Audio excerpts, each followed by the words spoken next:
Hi student, I am VSR from RJPS high tech school Giriya Bazar Ambedkar Nagar.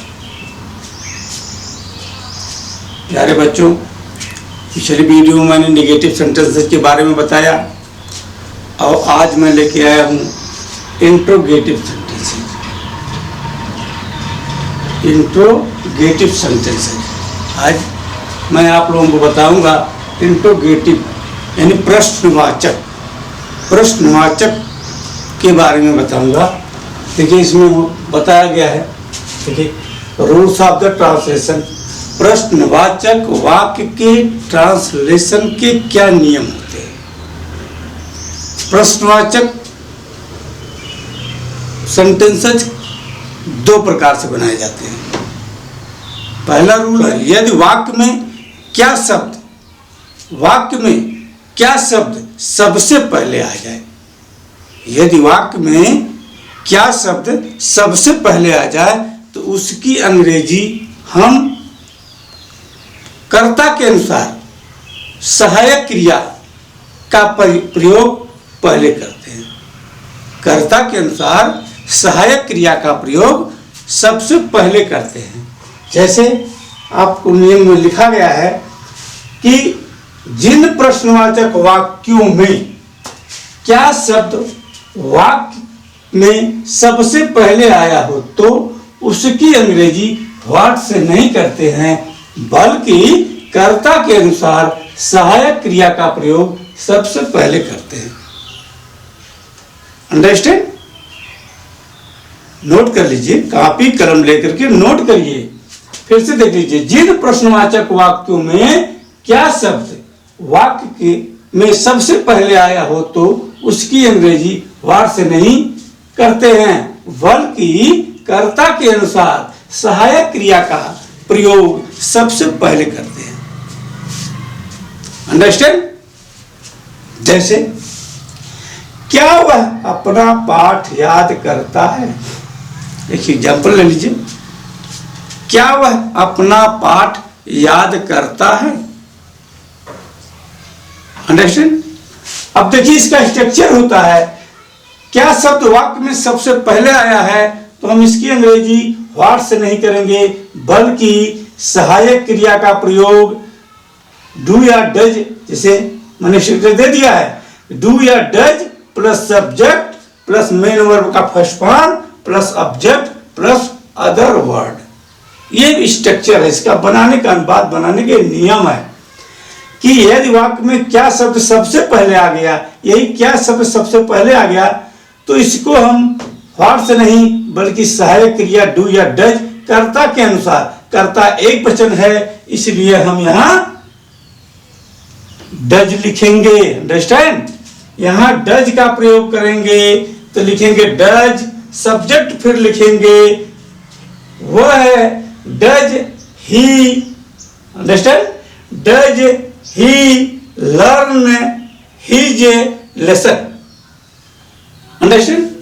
इस तरह से इसका वाक्य हो जाएगा, क्या वह अपना पाठ याद करता है, does he learn his lesson, does he learn his lesson. दूसरा उदाहरण ले लीजिए, क्या आपका भाई प्रतिदिन मंदिर जाता है। क्या आपका भाई प्रतिदिन मंदिर जाता है तो उसका अपन बात करेंगे उसी प्रकार से, आपका भाई प्रतिदिन मंदिर जाता है। Does your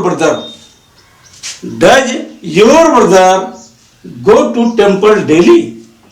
does your brother go to temple daily. अब देखिए ये तो प्रथम रूल हो गया, इंट्रोगेटिव का। अब सेकंड रूल देखिए, दूसरा नियम है।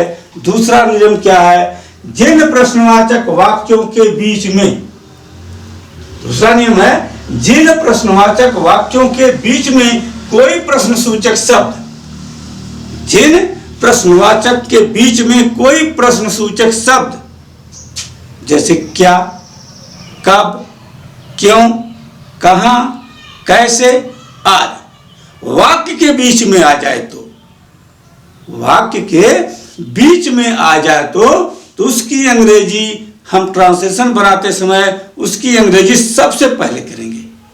अंडरस्टैंड? उसकी अंग्रेजी हम सबसे पहले करेंगे।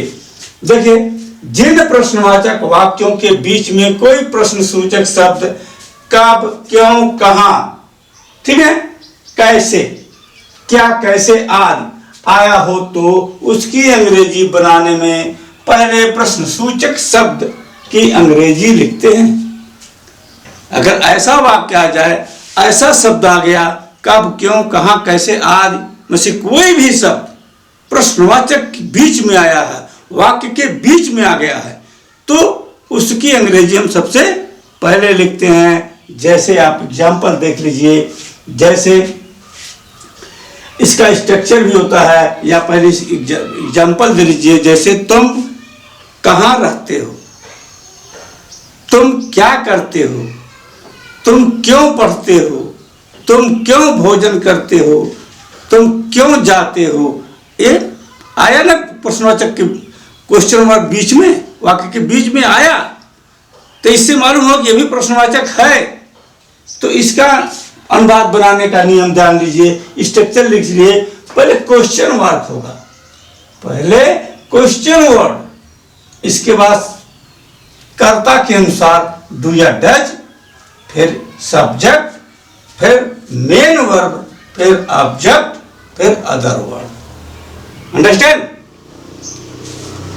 क्या होगा? पहले क्वेश्चन वर्ड, फिर डू या डज, फिर सब्जेक्ट, फिर मेन वर्ब, फिर अदर वर्ब, सॉरी, फिर ऑब्जेक्ट, फिर अदर वर्ब। ये इसका स्ट्रक्चर है। अब उदाहरण के रूप में ले लीजिए, जैसे तुम कहां रहते हो, क्वेश्चन में पूछ लिया तुम कहां रहते हो।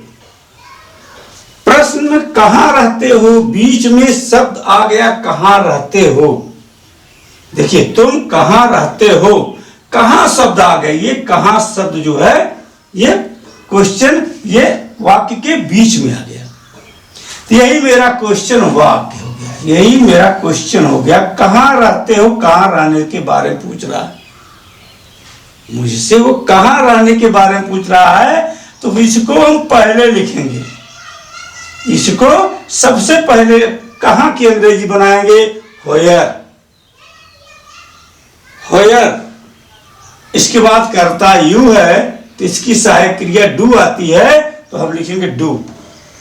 होयर डू यू, तो इसके बाद कर्ता लिखेंगे यू, रहने की spelling live, होयर do you live.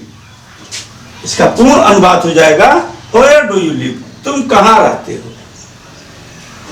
Understand? आपको अंग्रेजी कौन पढ़ाता है, आपको अंग्रेजी कौन पढ़ाता है। कौन आ गया बीच में। अब देखिए, इस कौन शब्द बीच में आ गया, ये प्रश्नवाचक शब्द हो गया। इससे यह कंफर्म हो गया कि प्रश्न पूछा रहा है। अब देखिए, कौन पढ़ाता है, तो इसको पहले लिखेंगे हु, इसकी अंग्रेजी होती हु। कौन क्या करता है, पढ़ाने का काम करता है तुमको। Who teach, who teach you, who teach you English, तुम्हें अंग्रेजी कौन पढ़ाता है। हु टीच यू इंग्लिश, तुम्हें अंग्रेजी कौन पढ़ाता है। अब देखिए, तुम बाजार में क्या करते हो। तीसरा क्वेश्चन लिखिए, तुम बाजार में क्या करते हो। क्या शब्द इसमें आ गया बीच में, इसलिए ये भी क्वेश्चन मार्क हो गया। अब इसकी अंग्रेजी सबसे पहले लिखेंगे हम व्हाट। आप बाजार में हो, तो आप बहुवचन में आ गया, तो what do, what do you. Do माने होता करना, अंडरस्टैंड, डू माने होता करना। What do you do in the market, what do you do in the market. Understand? Copy कलम उठाइए और नोट करिए। देखिए, अब इसी तरह से अनेक भी उदाहरण हो सकते हैं या लिए जा सकते हैं। जैसे तुम क्यों पढ़ते हो, व्हाई डू यू रीड। तुम कहां पढ़ते हो, वेयर डू यू रीड। तुम कहाँ जाते हो, where do you go. Understand. इस तरह से अनेकों क्वेश्चन, अनेकों उदाहरण, अनेकों वाक्य बनाए जा सकते हैं एक उदाहरण से। एक उदाहरण से 10 उदाहरण बनाइए। और आज मैं इंट्रोगेटिव सेंटेंसेस के बारे में बता दिया। अगली वीडियो में इंट्रोगेटिव प्लस निगेटिव के बारे में थोड़ा सा बताएंगे। इसके बाद आगे हम नए टेंस पर शुरुआत करेंगे। अंडरस्टैंड।